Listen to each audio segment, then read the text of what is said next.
Diddy's team filed a sentencing packet, and in the packet they're basically pointing out again that they believe for the 2 counts of the Mann Act, which are the prostitution charges that he was convicted of, that they should only hold 6 to 12 months in prison on each count.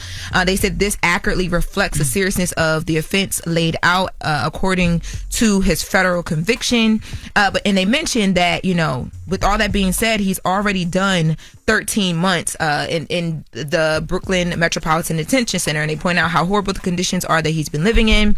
They also mentioned that Diddy is now sober, and he's become sober, and this is the first time in 25 years that has happened, and that through the program that he's been, you know, on to be sober, he's actually inspired other inmates. He also says that he has an incident-free record while behind bars. He also says that he realizes how destructive his arrest and conviction have been on his reputation, which have horribly and terribly impacted his business and damaged his family. He also mentions that he has 7 children and an elderly mom who are, you know, all relying on him still to this day for care and support. And because of all this, he's asking the judge for a 14-month sentence with supervised release with mandated drug treatment, therapy, and group therapy. But in this packet, there are some character letters that were submitted. One of them came from Young Miami. It's signed Carisha Brown Lee. So in this letter, she says, "Dear Your Honor, my name is Carisha Brown Lee. I'm a mother, a daughter, a sister, a hip-hop artist who has spent many years in the public eye.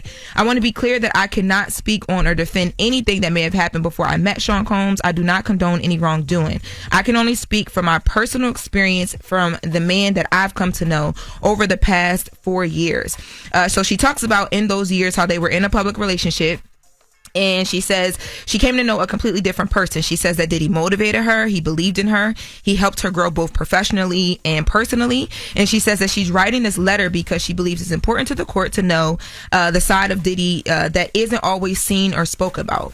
She says that he pours into others. He gave opportunities. He leads by example, and he is deeply loved. She also says that he helped shape her both professionally and personally. She says Sean has always made it a priority to open doors for Black people, to make sure we are seen, heard, and valued in spaces where we've historically been excluded.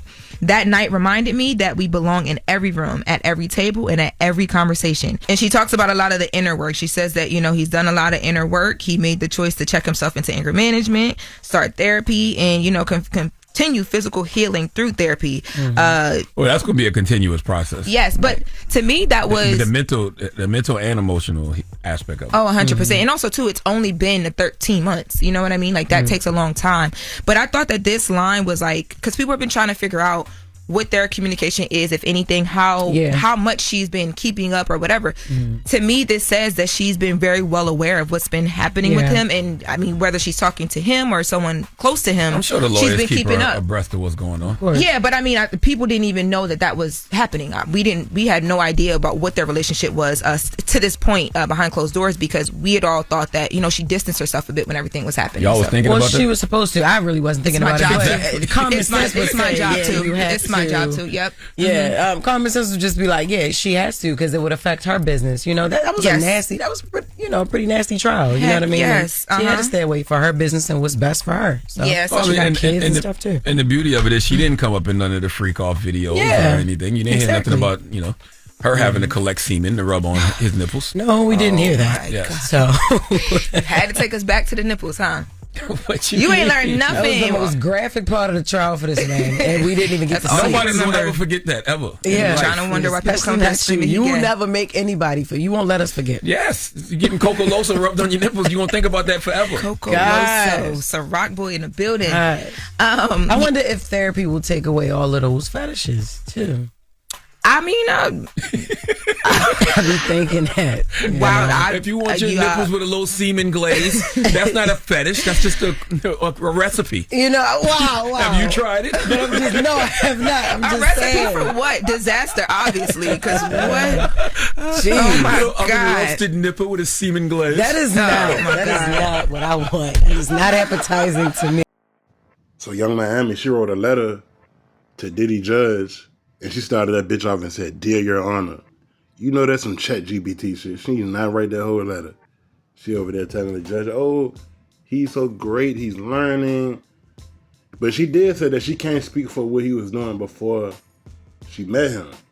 And that's what he on trial for shit he did back in the day. Like, of course, her experience with him is way different from the experience that Cassie dealt with, Kim Porter, and the countless other girls that he had. You know, I'm pretty sure once he got close to his 50s and in his 50s, he was a changed man. He probably slowed down with all the beating on women and going crazy. He might have slowed down. But that don't negate all the bullshit and all the wild shit he was doing back in the day. And the only reason why she doing this is so she can secure her job or secure some money. Because I know the city girls, they split up.